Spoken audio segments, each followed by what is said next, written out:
হ'ল তোমালোকে মই কেইবাটা ক্লাছ আগতে দি আছোঁ যে লহাগু আৰু বহাগু, কিন্তু লহাগু আৰু বহাগু সংক্ৰান্তত কোনো আলোচনা মই কৰিব পৰা নাই।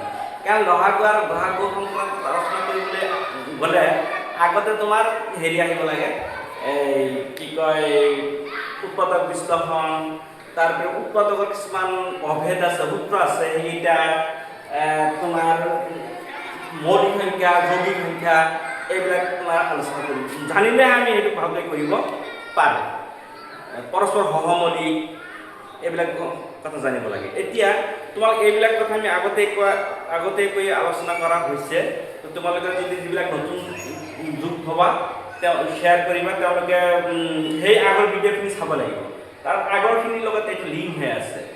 তুমি এই যে লহাগু আৰু বহাগু, আজিকালি লহাগু ক্লাছ 5ৰ পৰা মানে ক্লাছ 10 লৈকে সব জেগাতে লহাগু আৰু বহাগু থাকিব। আৰু তোমাৰ এই কি কয় উৎপাদকত প্ৰকাশ কৰা ক'লে ক্লাছ 10ৰ কালি কৰিছোঁ উৎপাদকত প্ৰকাশ কৰা, আগৰ ক্লাছটো কৰা হৈছে উৎপাদকত প্ৰকাশ কৰা। এইখিনি জানিলে ক্লাছ 10ত বহুত সহায় হয়।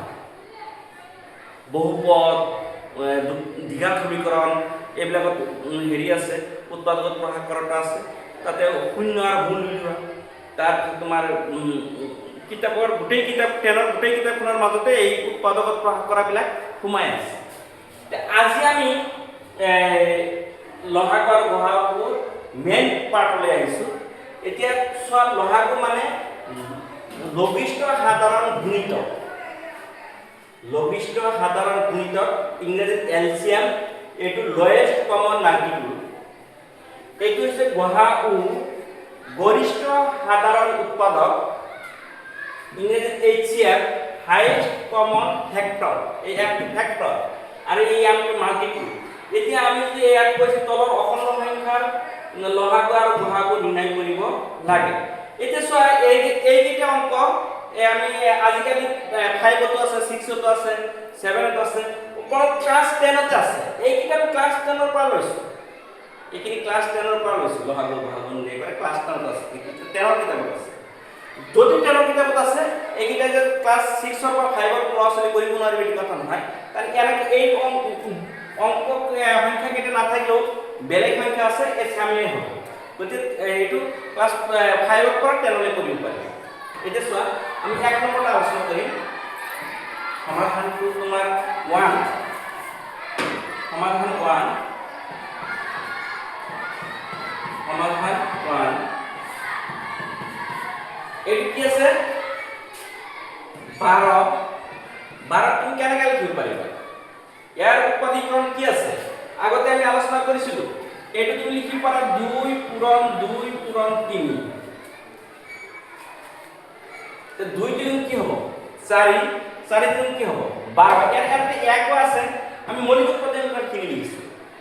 তাৰপিছত তোমাৰ 15 কি আছে? 15 কেনেকৈ লিখিব পাৰিবা?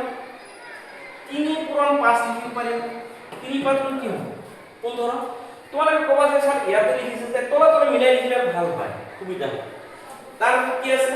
নিলিখিলেও হ'ব, তলে মিলাই লিখিব লাগিব, সেইটো কথা নহয়। 21 আছে, 21। এইটো তুমি কেনেকৈ লিখিব পাৰিবা? 3 পূৰণ 7। 3 7 21। ইয়াতে তোমাৰ হেৰি দিয়া 21 দিয়া, অলপ দূৰত গ'লে তোমালোকে ভালকৈ চাই ল'বা, মানে তিনিটো মিলাই লিখিবৰ কাৰণে লিখিছোঁ। এতিয়া চোৱা, আমি এতিয়া ইয়াৰ লহাগু ল'ম,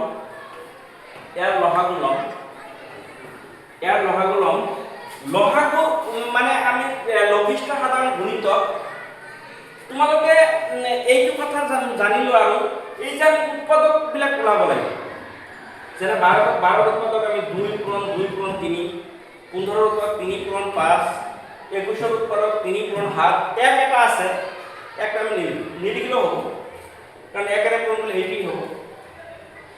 এতিয়া আমাৰ সাধাৰণ কিতাপৰ যিটো ভাষা, এইটো সাধাৰণ উৎপাদক আৰু সাধাৰণ নোহোৱা উৎপাদক। আমি সাধাৰণতে যদি আমি চিধা ভাষাত ক'ব যাওঁ, যিটো মিল আছে সেইটো হ'ব, যিটো মিল নাই, উৎপাদকৰ যিটো মিল আছে সেইটোও হ'ব, উৎপাদকৰ যিটো মিল নাই সেইটোও হ'ব। So এই দুইটো ইয়াত আছে নাই, ইয়াত নাই, তাৰমানে এই উৎপাদকৰ মিল নাই, এইটো হ'ব,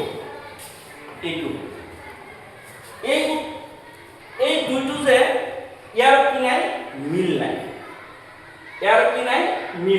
ইয়াত আছে ইয়াত নাই, গতিকে এইটো হ'ব, যিটো মিল নাই সেইটো হ'ব। সো এই তিনিটো কি আছে, ইয়াত আছে, এইটো কি আছে, মিল আছে। এই মিল থাকিলে সব জায়গাতে এটা আছে, এই তিনি এটা হ'ব, মিল থাকিলে এটা হ'ব। মই কৈছো যে লোহাটো মিল থকাটো হ'ব, মিল নথকাটো হ'ব। সো ইয়াত 5 আছে, 5 ইয়াতো নাই, কাৰণ 5 কোনো কি নাই, মিল নাই, 5 হ'ব, মিল নাথাকিলেও হ'ব। এতিয়া 7 কি আছে, 7 ইয়াত আছে, এই 21 আছে, 15 নাই, 12 নাই, গতিকে 7 টটেল হ'ব। এই যে তোমালোকক যে প্ৰথম ক্লাছত মৌলিক উৎপাদীকৰণৰ কথা কৈছিলো, এইকেইটা মৌলিক উৎপাদীকৰণ। তুমি মৌলিক উৎপাদন নকৰি মানে যৌগিক উৎপাদন কৰিলেও হ'ব, কিন্তু মৌলিক উৎপাদন কৰিলে মানে তাতে ভুল হোৱাৰ কোনো চান্স নাথাকে। এতিয়া তোমাৰ আমি মৌলিক সংখ্যাবিলাক প্ৰথম ক্লাছতে লহাগু আৰু গহাগুৰ প্ৰথম যিটো ক্লাছ হৈছে সেই ক্লাছটোত গোটেই একৰ তলত গোটেই মৌলিক সংখ্যাবিলাক লিখি দিয়া আছে। তোমালোক যিবিলাক নতুনকৈ আহিছা মোৰ চেনেলত তেওঁলোকে চাই ল'ব পাৰিবা। এতিয়া তুমি এতিয়া কোন কাম 2 গুণ কিমান হ'ব, 4 হ'ব, 4 গুণ কি হ'ব, 12 হ'ব, 12 বা গুণ কি হ'ব, 30 হ'ব, 30 হ'ব। আৰু ইয়াত কি আছে, 7 আছে, 7 6 গুণ কি হ'ব, 42 হ'ব। এইটি লগাব হইল 42 আর 28 হ'ব, এটি লগাব হইল। এতে গহা উ সোয়া, গহা উ কি হ'ব, গহা উ সোয়া এই দুইটোৰ গহা উ মাত্ৰ মিল থকাখিনি হ'ব, কমন থকাখিনি হ'ব। এইটো কি আছে, মিল নাই, নহ'ব। এইটো কোনো এটা আছে, মিল নাই। এইটো এই 5 এক জায়গাতে আছে আৰু বেলেগ জায়গাত নাই, 7 এক জায়গাতে আছে আৰু বেলেগ জায়গাত নাই। গতিকে 5 নহয়, 7 নহয়, 2 নহয়, 3 নহয়, এই 2 নহয়, এই 2 নহয়, এই 2 নহয়, এই 5 নহয়, এই 7 নহয়, 3 6 ইয়াত এটা আছে, ইয়াত এটা আছে, ইয়াত এটা আছে, সব জায়গাতেই এই তিনিটো আছে। গতিকে গহাও হ'ব 3, কাৰণ মাত্ৰ মিল থকাটো হ'ব। গহাও কি পালা, মাত্ৰ উৎপাদকৰ মিল থকাটো হ'ব, আৰু এই লহাগুটো হ'ব উৎপাদকৰ মিল থকাটো হ'ব, আৰু উৎপাদকৰ মিল নথকাটো হ'ব। এতিয়া তুমি 2 নম্বৰলৈ আহা, 2 নম্বৰলৈ আহা। 2 নম্বৰত কি আছে, 3 লিখিলা। 12 কেনেকৈ লিখিবা, কাৰণ 3 কি, এইটো মৌলিক সংখ্যা। মৌলিক সংখ্যাক আমি উৎপাদক প্ৰকাশ কৰিব নোৱাৰোঁ। এই 3 আৰু 1, 3 উৎপাদকটো 3 আৰু 1 হয়। উৎপাদক মই লিখি দিছোঁ, কৈ দিছোঁ সেইদিনা যে যাৰ উৎপাদক দুটা, 3 আৰু নিজে আৰু 1। এতিয়া 15লৈ আহা, 15লৈ 12 আছে। 12টো তুমি কেনেকৈ লিখিব পাৰিবা, মৌলিকত লিখা, মৌলিকত 3 লিখা, 2 পূৰণ 2, এইটো মৌলিক, এইটো মৌলিক, এইটো মৌলিক। 2 জন কি হ'ব, 4, 4 3 কি হ'ব, 12।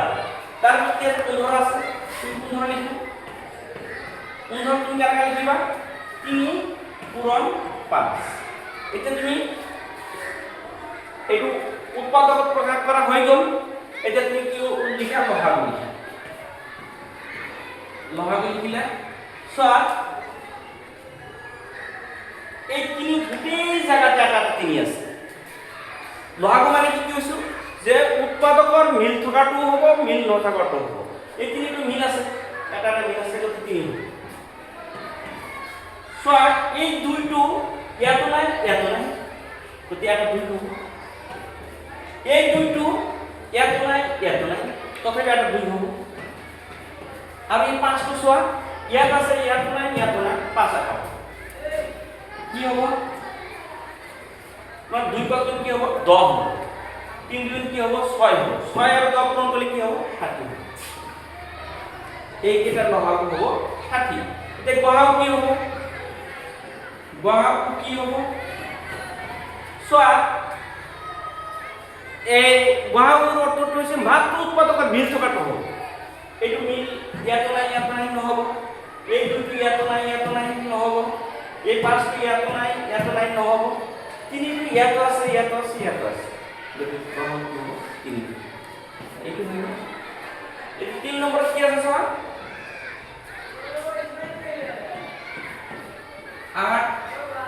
8 কেনেকৈ লিখিবা, 2 পূৰণ 2 2 2 4 4 2 8, তাৰপিছত কি আছে 9 আছে, 3 পূৰণ 3 25 কি আছে, 5 পূৰণ 5 পূৰণ 5। চোৱা এই 2 ইয়াত আছে, ইয়াৰ দুটাতে নাই, 3 ইয়াত আছে ইয়াতো নাই 5 ইয়াত আছে ইয়াতো নাই। তোমালোকে সেই প্ৰথম ক্লাছতে মই কৈছো যিটো উৎপাদকৰ কোনো মিল নাই সেইটো কি বুলি কোৱা হয়, পৰস্পৰ সহমৌলিক। কাৰণ 8 আৰু 9 যৌগিক সংখ্যা কিন্তু কোনো উৎপাদকৰ কোনো মিল নাই, তেন্তে তাক কি বুলি কোৱা হয়, পৰস্পৰ সহমৌলিক কোৱা হয়। আগৰ ক্লাছত আলোচনা কৰা হৈছে। তাৰমানে 8 আৰু 9 আৰু 25 কি হ'ব, পৰস্পৰ সহমৌলিক। সহমৌলিক হ'লে লহাগু বিলাক আটাইকেইটা পূৰণ হ'ব আৰু গহাগু কি হ'ব, 1 হ'ব। লহাগু আটাইকেইটা পূৰণ হ'ব, 8 পূৰণ 9 পূৰণ 25। মন দিবা, এই 25 পূৰণ কৰা 8 4টা 25 1 হয়, তেন্তে 8টা 25 কিমান হ'ব, 2 হ'ব, 1 2 হ'ব। এই 8 আৰু 25 পূৰণ হ'লে 2 হ'ল। 200 সোঁফালে দুটা শূন্য আছে আৰু বাওঁফালে 2 আছে, সেই 2 আৰু 9 পূৰণ কৰা, 2 9 কি হ'ব, 18 হ'ব। 18 আৰু এই 200ৰ লগত দুটা শূন্য আছিল, দুটা শূন্য হ'ব। তাৰমানে লহাগুটো কি হৈ যাব, পূৰণ হৈ যাব। কিয় এইকেইটা পূৰণ হ'ল, তোমালোকক কোৱা হৈছে যে লহাগু মানে কি, উৎপাদকৰ মিল থকাটো, উৎপাদকৰ মিল নথকাটো। ইয়াত উৎপাদকৰ মিল নাই যে তথাপি হ'ব, আটাইকেইটা কি হৈ যাব, পূৰণ হৈ যাব। কিন্তু গহাগু কি হ'ব, গহাগু মাত্ৰ মিল থকাটো হ'ব লাগিব। গতিকে ইয়াত একো মিল নাই, কিন্তু এটা বস্তু মিল আছে, 1 এই গহাগু কি হ'ব, 1। কাৰণ এইটো বেলেগ উৎপাদক মিল নাথাকিলেতো 1 মিল আছে না, ঠিক আছে। এতিয়া তোমাৰ কি আছে, 7 আৰু 5 আছে। মন দিবা, 7 কি সংখ্যা, মৌলিক সংখ্যা, 5 কি সংখ্যা, মৌলিক সংখ্যা। এই মৌলিক সংখ্যাবিলাকক উৎপাদকত প্ৰকাশ কৰিব নোৱাৰো। তাৰমানে ইয়াত কি হ'ব, 7 আৰু 9 7 আৰু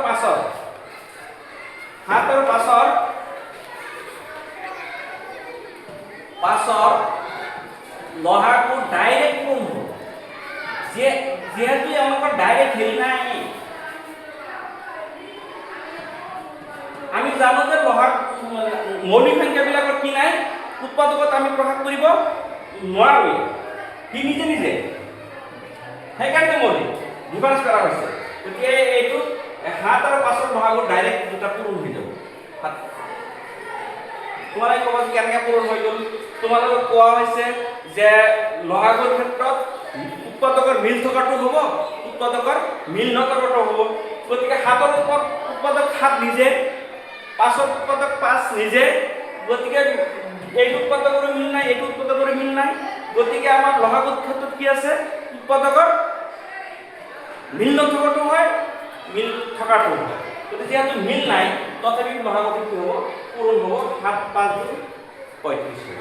আৰু গহাগু চোৱা, গহাগু ইয়াতে 1 আছে, 7 পূৰণ 1, ইয়াতে 5 পূৰণ 1 আছে, গহাগু কি হ'ব, 1 হ'ব। তাৰপিছত কি আছে, 5 নম্বৰটো আছে, 5 নম্বৰ 4 আছে আৰু কি আছে, 8 আছে। মই তোমালোকক কৈছো যে তুমি মৌলিক উৎপাদকীকৰণ নকৰিলেও হ'ব, মৌলিক উৎপাদকীকৰণ কৰিব লাগিব, এইটো কথা নহয়, নকৰিলেও হ'ব। এইটো 5 নম্বৰ।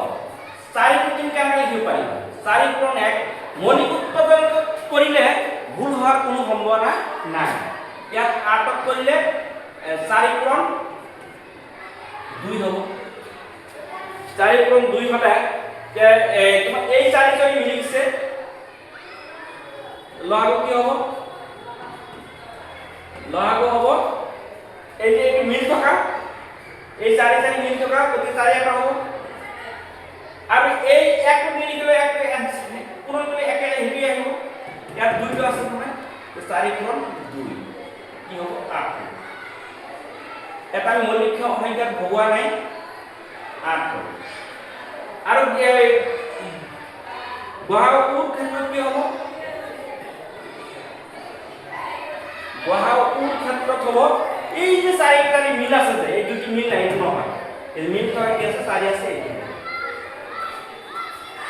বুজি পালা নহয় আমি লহাগৰ ক্লাস গহাগৰ আৰু কিছুমান ক্লাস কৰিব লাগিব কাৰণ এইখিনি আমাৰ যদিও দেখা গৈছে 13 কিতাপৰ পৰা লৈছো 13 কিতাপৰ বাহিৰেও এইটা কি আছে 5 6 ৰ পৰাই আছে মই ছাত্ৰসকল আজি ক্লাসটো ইমানে সমাপ্ত কৰা হ'ল থ্যাংক ইউ নেক্সট ক্লাস